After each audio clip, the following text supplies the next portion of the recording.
All right, Dying to Know, episode 4.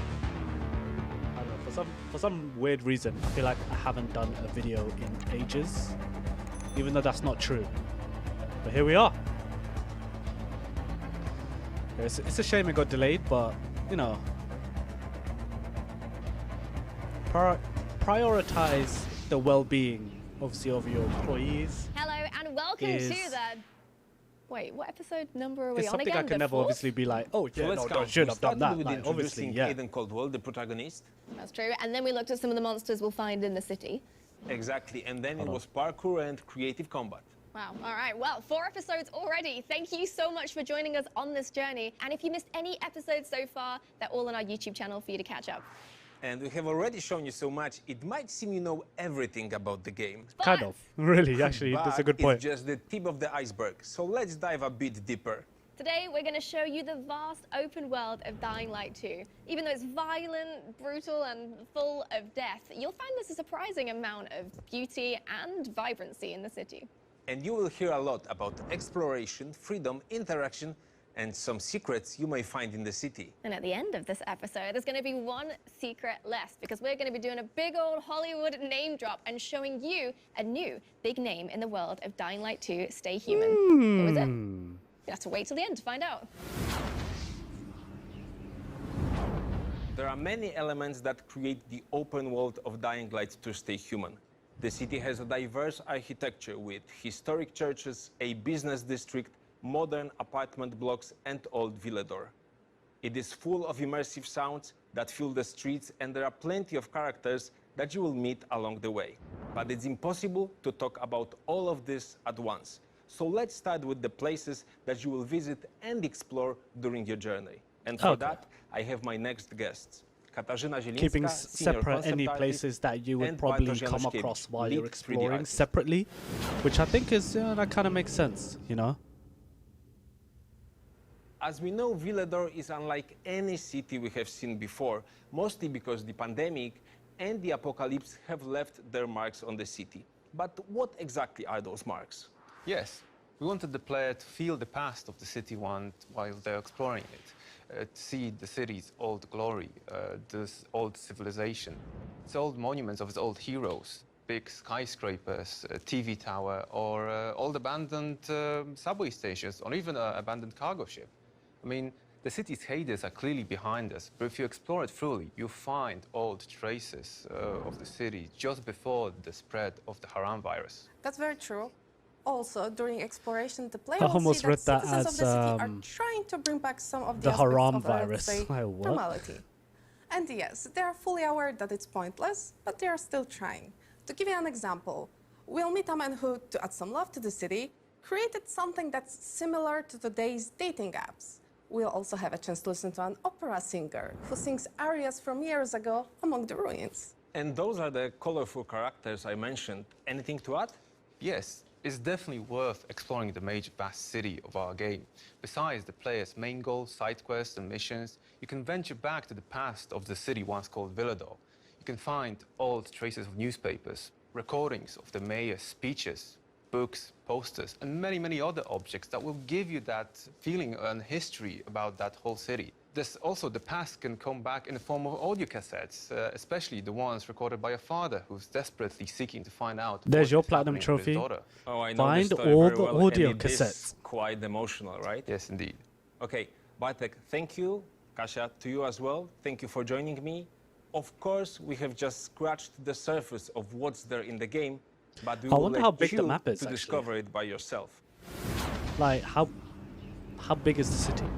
Speaking of exploration, you can't jump into the city just yet, but you can start by exploring the very place where everything began, Harran from Dying Light 1, and much more, as the Platinum Edition of Dying Light is coming this year to Nintendo Switch on October the 19th. And yes, you can already pre-order it. That's the, You can find more details on our website, that online edition. I'm obviously saying they're wrong, Check it I don't out know. after the episode. But basically, you have to obviously have a strong internet connection to All play right, that. back to Villador. We've glimpsed its past, we've seen its present. But what about the future of the city? Here to talk to us about that today is Tom Jabot, the world director of Dying Light 2. Hello, it's good to see you again. So, can we do more than simply explore? I'd be surprised to see how many Yeah, people actually much get more. Dying You Light see, on the when Switch. you first arrive in the city, you discover a Like, decaying metropolis yeah. whose vast glory you can really just imagine. And if you ask me, there's already beauty in that. But you know what's even more beautiful than a dying city? Seeing it come back to life? Exactly. In the first moments of the game, when Aiden makes it through the wall, the infrastructures are decaying, falling apart, or destroyed.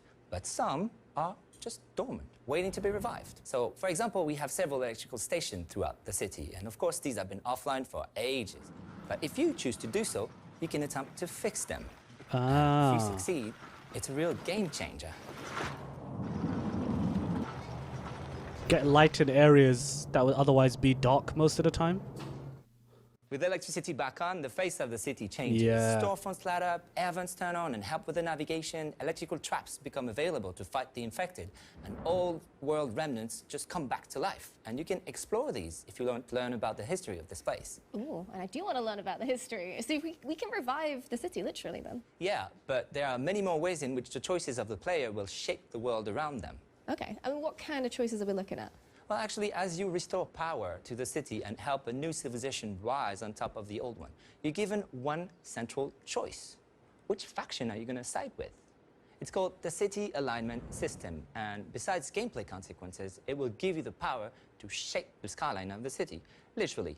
You see, peacekeepers or survivors, according to your choice, will build different structures with a different function, harboring different characters inside of them. Okay. Okay. So that's quite vague. Can we have a specific example in-game of what that might look like? Yeah, for sure. Let's look at this situation. So in this case, for example, we chose to help the survivors. What we're going to see is they are going to build a school on the rooftop. And inside of it is a teacher teaching the kids. Now, let's look at what would happen if I chose the peacekeepers instead. You see, the school is turning into a PK rooftop outpost. And inside of it is now a shopkeeper with whom I can actually trade. And outside is an NPC who may just have a specific quest for me. Ooh, so Damn. we've gone from a teacher to a shopkeeper here. I mean, can we actually So it interact with these varies. NPCs? It varies Yeah, quite significantly. absolutely. Actually, let's look at it this way. If you were to And go obviously to a just foreign dependent on place, who you would side with. probably want to talk to the locals to learn about where to go, where to sleep, where to eat, where to party maybe. It's the same in our city. You can talk to the locals to learn about the insider secret of the city and actually answer some important world questions. You know, just learn to get around in our city. Oh yeah, absolutely. But what about when the sun sets? Well, then it's a different thing. You know, you will learn about urban legend, folk tales, and actually ranging from campfire stories through songs to rooftop theater.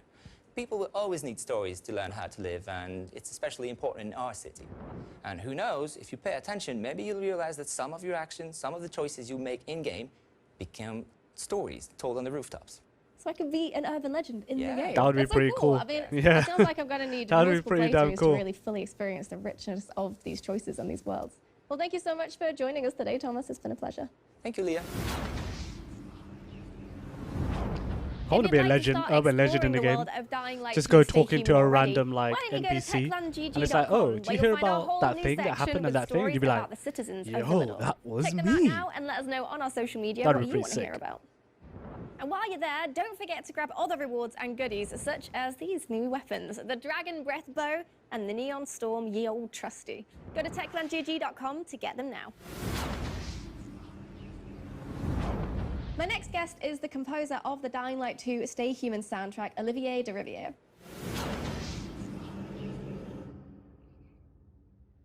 I want to talk about what the main inspiration for the soundtrack was then. The main inspiration came from the creative director, who gave me one word: broken. So that was very inspiring because it's a strong word, and we wanted to. And then spread it that made me idea just wanna through break the city, everything the main and characters, record the story sound of it. everywhere. I get Not it. only through I the get how it story works. actually, but also through the gameplay. So every actions, everything you're doing is supported by music. Okay, that's a pretty strong main theme. Does that change depending on who we're talking to or what we're doing? Yeah, definitely. What we wanted to do is to have something that will be impactful for players, that will be recognized. So, for instance, you have factions in this game. Those factions have a musical theme, and then as you are giving away some zones, giving away some buildings, location, you will give that to a certain faction. Therefore, you will have a certain music attached with the faction, and therefore the music will sound depending on your choices, which is like creating the soundscape of the city. out of your choices. That's Well, interesting. Yeah, so you're making it quite a personal experience that's then. very You make your own interesting. mini soundtrack. Definitely, yeah. That's really cool. So it sounds quite interactive. It is very interactive. Let's take like throughout all the gameplay mechanics we have, there is parkour, of course. And the idea is like on the ground level, there is like death, there is nothing. And so we didn't want to have music there. But on the rooftop, where life is back, we wanted to have a sense of freedom. So parkour happens there. And you have the music at first, if you just run, what happens is like the music is just a soundscape, something that's, it's not big. But the more moves you do, the more crazy stuff you're doing, jump over the building, the walls and everything, the bigger the music, to such an extent that at some point the music kicks into a flow, parkour flow. And now kind of you gets don't even want to your stop adrenaline parkouring because the music pumping is at the pushing same you time. to do that. Yeah. Yeah. That sounds really like rewarding. It is very rewarding. Making your own little awesome soundtrack as you go. What about the combat then? Is that the same? Yeah, the combat has the same treatment of being interactive, so you would have to meet, any enemy with a special melody, a special theme, but mostly it's about your actions. So if you go and fight and decide to be very, very blunt, the music will react to this, as well as, if you kill somebody, if you get away, like running away from the enemy, and everything is supported by the music. Okay, all right. I mean, that sounds really intense. There's a lot going on. It sounds like the kind of thing we need to be able to see and hear together to truly appreciate. So why not take a look? Yeah, okay. Yeah.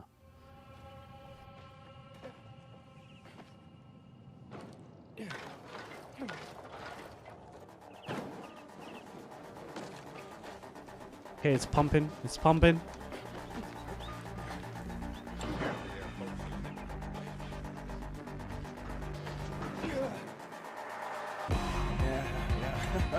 Okay, then it starts really kicking in.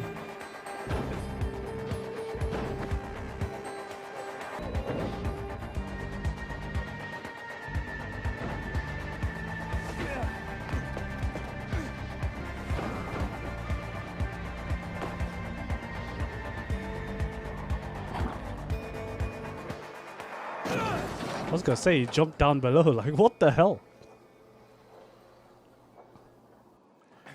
I was looking, just thinking, what the flip?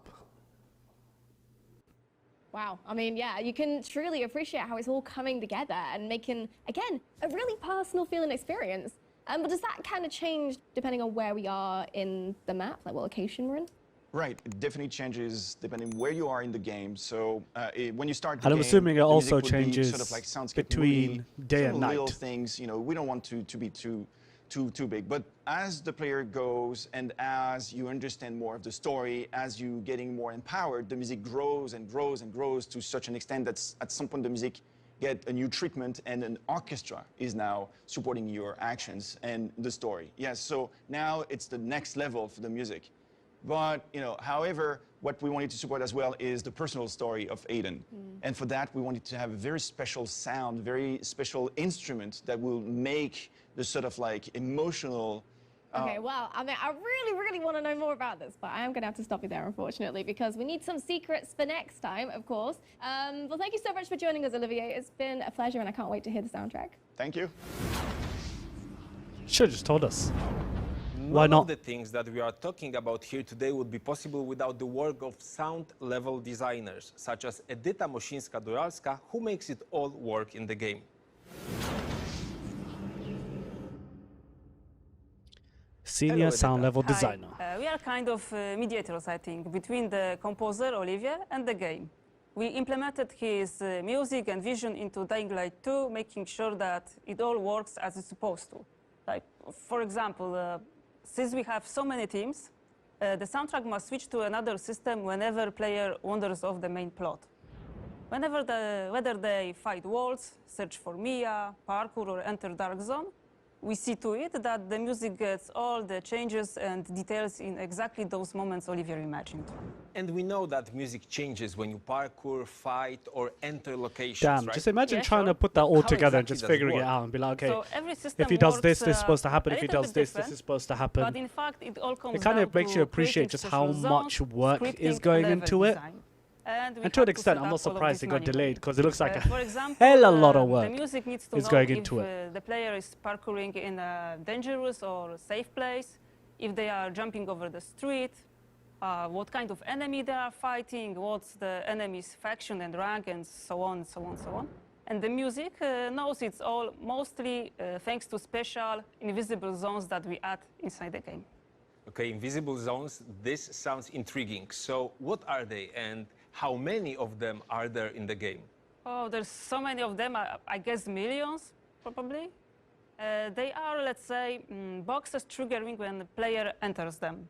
Whenever that happens, they tell the music that it needs to change. But, you know, that's the easy part. The hard one is to set up them properly and fit them into geometry of the world, so they send the right message at the right moment. I think that the windmill was really challenging in that matter. And why was it so? So as the player climbs the windmill, the music changes depending on the height they're Okay, at. but let me assure you that players will hear the amazing music and sounds that you have put into the game. Thank you, Edita. Thank you. If you thought the Dying Light 2 soundtrack couldn't get any more impressive, then we have something else to show you. It was played by none other than the London Contemporary Orchestra in the world-famous Abbey Road Studios. Check this out. Sounds of the Dying City.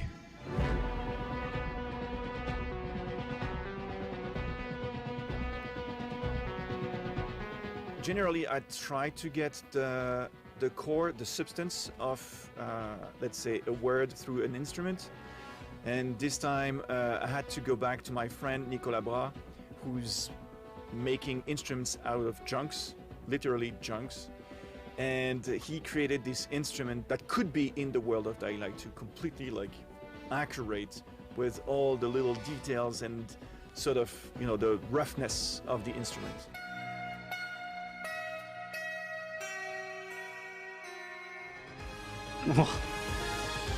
That's really cool.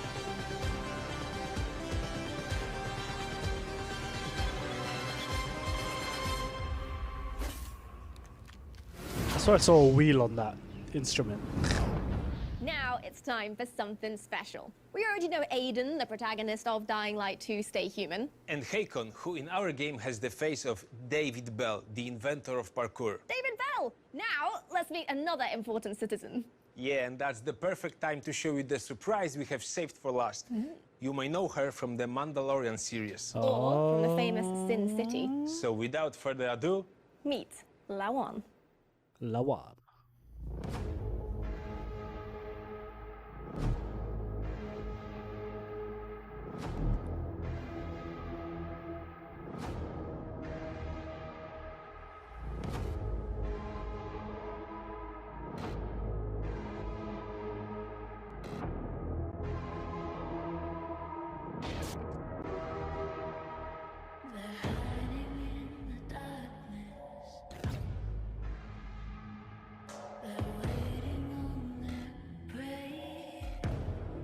I'm so sorry, guys. I have not seen The Mandalorian, but it's on my list.